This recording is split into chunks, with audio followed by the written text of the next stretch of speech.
La haine et la rancune nous empêchent de grandir dans notre vie spirituelle. Quelquefois, à cause de cela, nous sommes empêchés de prier. Nous sommes tourmentés par nos distractions. Nous n'arrivons pas à nous concentrer. Et peu à peu, nous arrivons à détester la prière, détester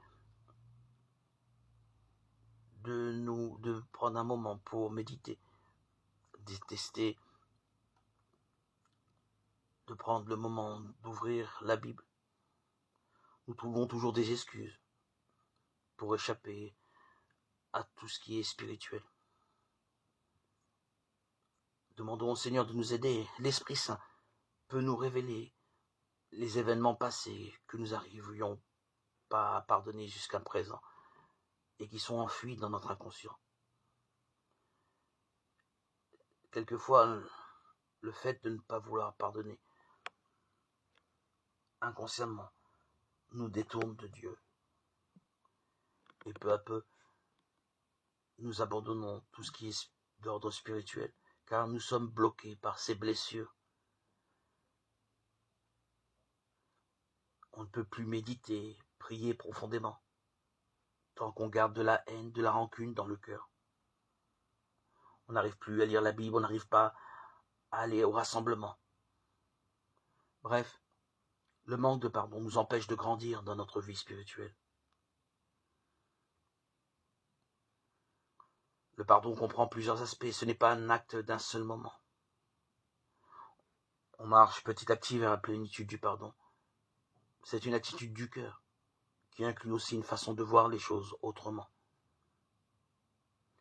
Ce sont des étapes que nous pouvons pratiquer sans pour autant les faire dans l'ordre, l'une après l'autre. Demandons au Seigneur de nous aider à pardonner, pour guérir nos blessures, panser nos plaies, et rester sur le chemin spirituel, le chemin de la sanctification. Ainsi, une fois que nos cœurs seront purifiés de toute haine, de toute rancœur, le pardon sera puissamment établi en nos cœurs. Nos cœurs, une fois convertis, pourront remercier le Seigneur avec une grande gratitude,